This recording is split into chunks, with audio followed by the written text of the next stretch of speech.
Pembahasan fisika dengan cara praktis nomor 6.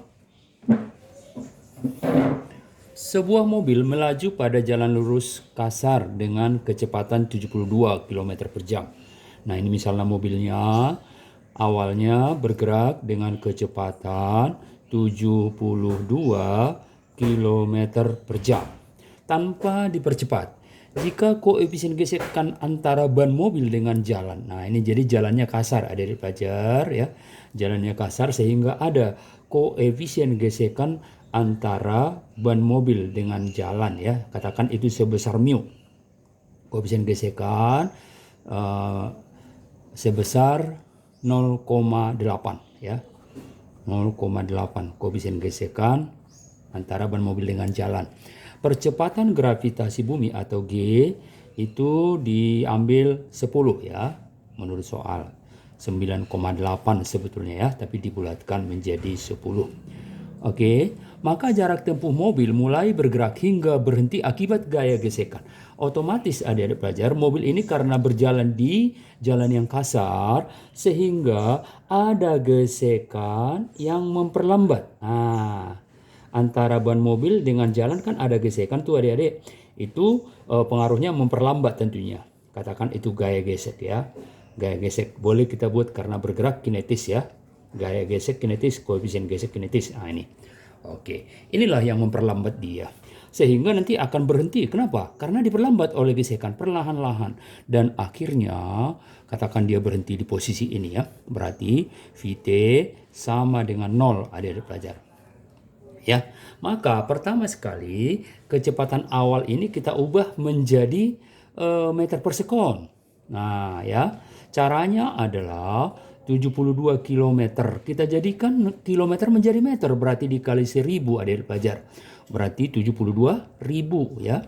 Lalu jam dijadikan sekon. Ini jam dijadikan sekon. 1 jam berapa sekon? 3.600 adik-adik pelajar ya. Nah, coret nolnya 2, berarti 720 dibagi 36 sama dengan 20 meter per sekon. Nah, itu pertama sekali yang harus kita lakukan ya, mengubah satuan.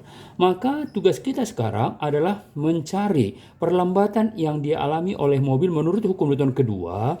A sama dengan resultan gaya. Resultan gaya dibagi dengan massa ya. Resultan gaya F dibagi dengan massa. Nah, seandainya ada gaya yang menarik, berarti F dikurang gaya gesek kinetis dibagi dengan M. Tapi kasus soal kita, dia tidak ada gaya yang mempercepat ya, tidak ada gaya. Berarti dalam hal ini F-nya diambil adalah 0 ya, F diambil sama dengan 0. Oke. Maka tinggal F kinetis. Apa rumus F kinetis? Rumus gaya gesekan kinetis adalah koefisien gesek kinetis dikali dengan normal. Gaya normal itu adalah gaya berat daripada mobil tersebut ya. Nah, gaya beratnya itu adalah massa dikali gravitasi. Sehingga ada di sini aksi reaksi adik pelajar sesuai dengan hukum Newton ketiga ya. Iya, oh berarti normalnya itu kita ganti menjadi massa dikali gravitasi. Itu F-nya ya. Karena 0 dikurang F berarti ini minus dong. Nah, jangan lupa ya. Minus dibagi dengan M. Nah, massa daripada mobil tersebut ya. Dibagi dengan M. Coret dong M-nya. Iya. Maka hasilnya kita hitung adik pelajar berapa? Minus mu K. Mu K tadi 8 per 10 dikali gravitasi 10. Berarti minus jangan lupa diperlambatlah dia dengan perlambatan 8 meter per sekon kuadrat. Nah, ini langkah pertama ya. Ini cara biasa dulu atau cara ilmiah. Baik. Lalu setelah itu kita gunakanlah rumus GLBB. Persamaannya apa? VT kuadrat sama dengan V0 kuadrat ditambah 2 dikali A dikali dengan jarak yang ditempuh. Karena pertanyaannya ya, berapa jarak yang ditempuh hingga berhenti. Berarti jarak dari semenjak bergerak hingga berhenti ya. Itu yang kita lazim disebut dengan S. Ada berapakah S-nya? Itu pertanyaan soal kita.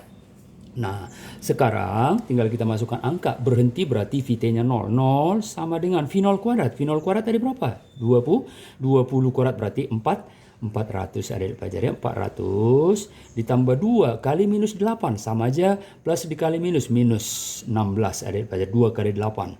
S. Nah itu ya.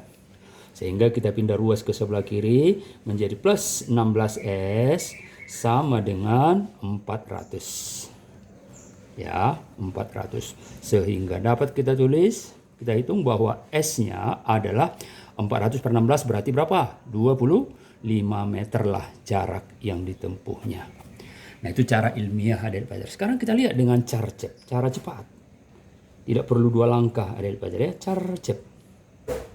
Nah, cukup kita gunakan bahwa jarak yang ditempuh S sama dengan V0 kuadrat per 2 dikali koefisien gesek kinetis dikali gravitasi. Nah, ini persamaannya dari pelajar ya. Oke, itulah cara ceknya. Nah, sudah pasti cara cek itu jauh lebih cepat atau lebih ringkas daripada cara ilmiah. Oke, nah sekarang kita tes angkanya. V0 kuadrat berarti 20 kuadrat ya. 20 kuadrat tadi sudah ya, sudah kita konversi tadi berarti 400 per 2 kali mu k. Mu k-nya tadi berapa? 8 per 10 atau 0,8. Gravitasi berapa? 10. Coret ya. Berarti 400 dibagi 6, 16 sama dengan 25 meter. Jadi sangat jauh adik pelajar perbedaan waktunya. Oke, sukses buat kalian.